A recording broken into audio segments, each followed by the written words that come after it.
Awalnya kita hanya sharing tentang keyakinan masing-masing, keyakinan saya, keyakinan dia, dan saya nggak tahu kenapa dalam diri saya rindu ingin mengenal kekristenan. Dan saya ngomong ke dia, pacar saya, kok saya pengen ke gereja sih gitu. Shalom saudaraku yang dikasihi Tuhan, salam sejahtera bagi kita semua. Kembali bersama saya dalam channel VB Official. Pertama-tama saya ucapkan terima kasih banyak bagi teman-teman yang senantiasa mendukung channel ini melalui like, komen, dan subscribe. Dan bagi teman-teman yang baru pertama kali mampir di channel ini, jangan lupa tinggalkan jejaknya melalui jempolnya dan juga subscribe, supaya teman-teman terus mendapatkan video-video terupdate dari channel ini. Teman-teman dan saudaraku, doa dan harapan saya, Tuhan Yesus senantiasa memberkati teman-teman dan saudara sekalian. Dan kali ini kita kembali menyaksikan video kesaksian dari Murtadin ini, di mana ia membagikan pengalaman hidupnya bersama-sama dalam Tuhan dan bagaimana ia melalui perjalanan yang panjang, melewati berbagai macam rintangan, sampai pada akhirnya ia mengambil keputusan mengikut Tuhan Yesus. Dan hal ini bukan suatu hal yang gampang dan mudah. Ada berbagai macam rintangan seperti yang saya katakan di awal tadi, karena meninggalkan keyakinan lama menuju pada keyakinan yang baru ini butuh perjuangan keras dan kesungguhan hati untuk mengambil keputusan dan akhirnya menemukan kebenaran yang sejati di dalam Kristus Tuhan melalui perjumpaannya dengan Tuhan Yesus dan pertobatannya. Mari kita saksikan cuplikan video berikut ini. Perkenalkan, nama saya Bibit, saya dari Kediri, dan sekarang saya bekerja di Hong Kong, dan saya mengenal Tuhan Yesus di Hong Kong. Saya lahir dari keluarga Muslim, tapi kami bukan Muslim yang dibilang taat-taat banget, tapi dari kecil saya juga belajar tentang bagaimana keyakinan saya, tentang bagaimana menjalani kehidupan keagamaan saya.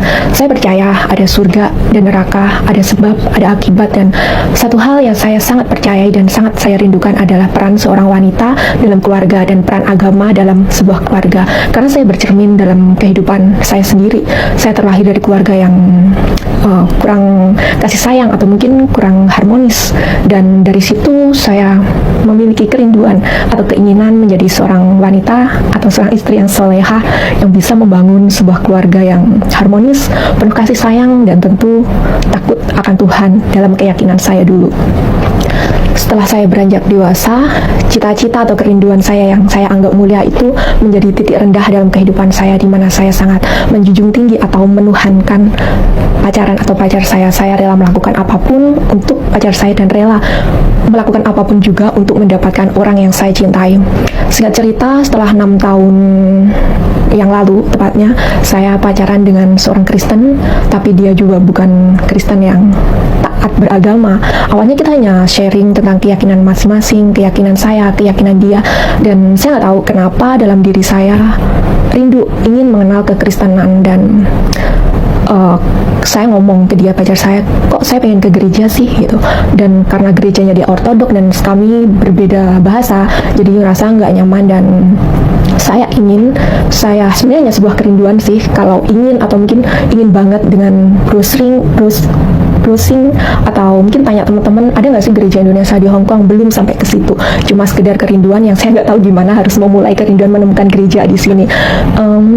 Suatu ketika nggak berselang nggak lama juga sih, mungkin cuma beberapa minggu atau mungkin seminggu, saya lupa. Suatu ketika setelah libur hari Minggu, karena hari Minggu banyak banget teman-teman di Indonesia, teman-teman dari Indonesia, dan saya duduk di MTR di kereta, dan waktu itu duduk di sebelah saya mbak-mbak dari Indonesia gitu. Saya nggak tahu kenapa, saya nggak kenal dia, saya nggak tahu kenapa, saya tuh kepo banget waktu dia buka tas dia, dan saya lihat ada Alkitab di tas dia. Saya tahu Alkitab karena sebelumnya waktu saya kecil saya pernah dikasih Alkitab sama teman saya, tapi waktu itu saya belum merasa tergerak, belum ada panggilan atau belum ada kerinduan menjadi seorang Kristen atau mengenal Kristen. Saya kasih Alkitab saya ke teman saya yang Kristen. Dan setelah saya kenalan sama dia, saya tanya-tanya, dan akhirnya minggu berikutnya kita janjian dan dia bawa saya ke gerejanya dia. Kesan pertama masuk gereja tentu aneh ya, kita yang Muslim masuk gereja dengan penyembahan yang berbeda dengan kita, dengan keyakinan lama. Dan tapi saya cukup terharu pertama kali masuk gereja dengan keramah-tamahan teman-teman di gereja. Singkat cerita, tidak butuh waktu lama buat saya memutuskan ingin dibaptis. Kenapa saya ingin dibaptis walaupun sebenarnya saya belum mengenal Tuhan Yesus secara pribadi? Pertama mungkin karena pacar saya adalah Kristen, dan kedua kesan saya dari kecil itu kekristenan tuh indah gitu loh, baik, penuh kasih, dan ketiga menurut saya cara ibadahnya itu simpel, dan Alkitab, kitab suci yang dipelajari itu memakai bahasa Indonesia dan mudah dipahami, mudah dimengerti apa itu dalamnya, berbeda dengan keyakinan saya yang dulu. Dan karena saya dulu mengenal Tuhan Yesus Kristus, makanya kehidupan saya setelah dan sebelum dibaptis tidak ada perubahan. Walaupun setiap minggu saya bergereja, hidup saya tetap berantakan, tetap galau. Saya nggak tahu apa yang membuat saya galau, walaupun semuanya itu baik-baik saja, keluarga baik-baik saja, saya punya kerjaan juga baik, juga punya pacar saat itu. Tapi saya nggak tahu kenapa ya, di dalam hati saya, di dalam kehidupan saya tuh masih ada sesuatu yang kosong, sesuatu yang hampa, dan saya mungkin untuk pelarian atau mungkin penghiburan buat diri saya sendiri mungkin ya, karena dan saya juga membahagiakan atau mungkin melakukan apapun yang menurut saya itu bisa menyenangkan saya, walaupun saya tahu itu hanya sesaat saja. Dan setelah berjalan 4 tahun, Tuhan itu baik, Tuhan itu lemah lembut, seperti seorang ibu yang menyapi anaknya. Itu kesan pertama saya saat Tuhan mulai menjamah saya. Tuhan berlahan-lahan mulai memisahkan jarak dan waktu antara saya dan pacar saya, dimana saya harus pulang ke Indonesia saat itu tanpa rencana, begitu saja. Dan setelah kita long distance, kami sempat putus saat itu, tapi karena saya belum siap, saya memaksakan diri. Saya tahu itu bukan kehendak Tuhan, tahu banget saat itu, tapi saya memaksakan diri untuk agar kami tetap berpacaran. Saya tahu itu bukan kehendak Tuhan kami balikan, karena walaupun dia seorang Kristen, dia hanya Kristen KTP, dia tidak mengajarkan saya untuk mengenal Kristus dan menjalani kehidupan Kristen seperti yang Tuhan kehendaki. Hingga pada suatu saat yang tepat di mana saya sudah menemukan gereja di Indonesia, karena saat itu saya belum bergereja di Indonesia, Tuhan membekali saya dengan firman-firmannya sehingga setelah beribadah, saya nggak tahu kenapa di dalam jiwa saya bergumul dengan dosa-dosa yang saya jalani, seolah-olah Tuhan hanya kasih saya 2 pilihan, hitam atau putih, panas atau dingin. Selebihnya lebih baik gak usah kenal Kristus. Mungkin seperti itulah gambaran yang saya rasakan. Dan gak tahu kenapa ya, gak lama juga, berselang cuma beberapa bulan, akhirnya saya dan pacar saya ada masalah dan kami putus. Puji Tuhan, walaupun bercucuran air mata, walaupun kedagingan saya menjerit, saya gak mau putus, tapi dengan firman, dengan pengetahuan yang bisa ternyata memerdekakan saya untuk melepaskan kehidupan saya, melepaskan pacar saya, dan saya berkomitmen untuk menjadi ciptaan baru. Yang artinya menjadi ciptaan baru berarti saya harus melepaskan sebagian dari kebebasan saya, dan itu nggak mudah. Walaupun saya nggak jatuh bangun, tapi itu sebuah perjalanan yang bercucuran air mata.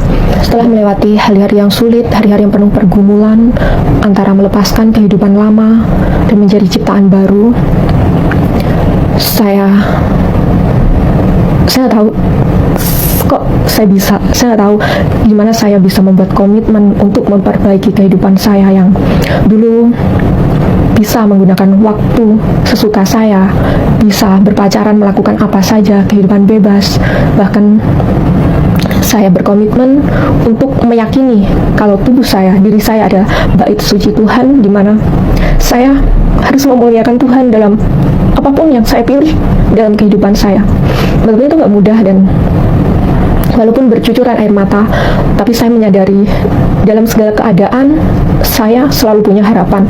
Bukan berarti harapan adalah setiap doa yang saya inginkan itu dikabulkan sesuai dengan yang saya inginkan, tapi dalam segala keadaan, sekalipun doa saya tidak dikabulkan, saya memiliki Kristus. Itu yang menjadi sebuah kebanggaan atau semangat dalam diri saya. Dan satu hal yang saya tahu saat saya memutuskan menjadi ciptaan baru, saya harus berhati-hati, saya harus bercermin dalam firman, dalam setiap keputusan, setiap keinginan. Bukan berarti saya sempurna, setiap keinginan saya, setiap apa yang saya pilih itu sesuai dengan kehendak Tuhan. Tapi yang pasti, saat saya tahu saya melakukan kesalahan, saya melakukan dosa, saya segera berlutut di kaki Tuhan. Saya menyerahkan segala kesalahan saya, kekurangan saya, dan dengan kasih karunia Tuhan, saya yakin Tuhan mengampuni, dan dengan iman saya ingin selalu memperbaiki diri saya sendiri. Saya sangat bersyukur saat ini saya sudah dibebaskan, dosa-dosa saya diampuni, dan saya selalu memiliki harapan. Walaupun saya harus kehilangan pacar saya, harus kehilangan kegiatan-kegiatan yang saya pikir itu menyenangkan, tapi mendapatkan Kristus itu adalah sebuah kebanggaan, itu adalah sesuatu yang damai sukacita yang dulu saya nggak pernah rasakan dan saya bisa memilikinya saat ini. Walaupun saya sadar, saya tahu menjalani kehidupan Kristen itu nggak mudah. Saya sadar saya nggak bisa jauh daripada firman Tuhan, nggak bisa jauh dari doa. Dan saya sangat bersyukur di mana Roh Kudus selalu mengingatkan saya, menegur saya untuk selalu, untuk taat, untuk komitmen setiap hari membangun kehidupan doa, setiap hari membaca firman, dan dari situ berlahan-lahan Tuhan mulai membimbing saya, Tuhan mulai menunjukkan bagian-bagian diri saya yang saya harus ubah, menyelidiki kehidupan saya, sehingga semakin hari saya semakin mengasihi Tuhan. Saya senang, saya bangga sekali saat ini karena saya sudah menjadi milik Kristus, dan itu adalah sebuah kebanggaan di mana saya punya jaminan hidup yang kekal. Demikian kesaksian saya, semoga kiranya memberkati. Puji Tuhan, TKW Hongkong ini awalnya hanya ingin sharing bersama pacarnya yang juga adalah orang Kristen, tetapi akhirnya berujung pada kemurtadan. Ya, ingin cari tahu, belajar, dan meninggalkan keyakinan lama masuk Kristen. Oke teman-teman, satu ayat firman Tuhan yang menjadi bagian berkat bagi kita hari ini adalah, carilah Tuhan selama ia berkenan ditemui, berserulah kepadanya selama ia dekat. Itu terdapat dalam Yesaya pasal 55 ayatnya yang ke-6. Kiranya Tuhan Yesus memberkati teman-teman dan saudara sekalian, dan melalui kesaksian pribadi ini teman-teman juga mendapatkan berkat. Tuhan Yesus memberkati kita semua. Salam damai sejahtera, salam.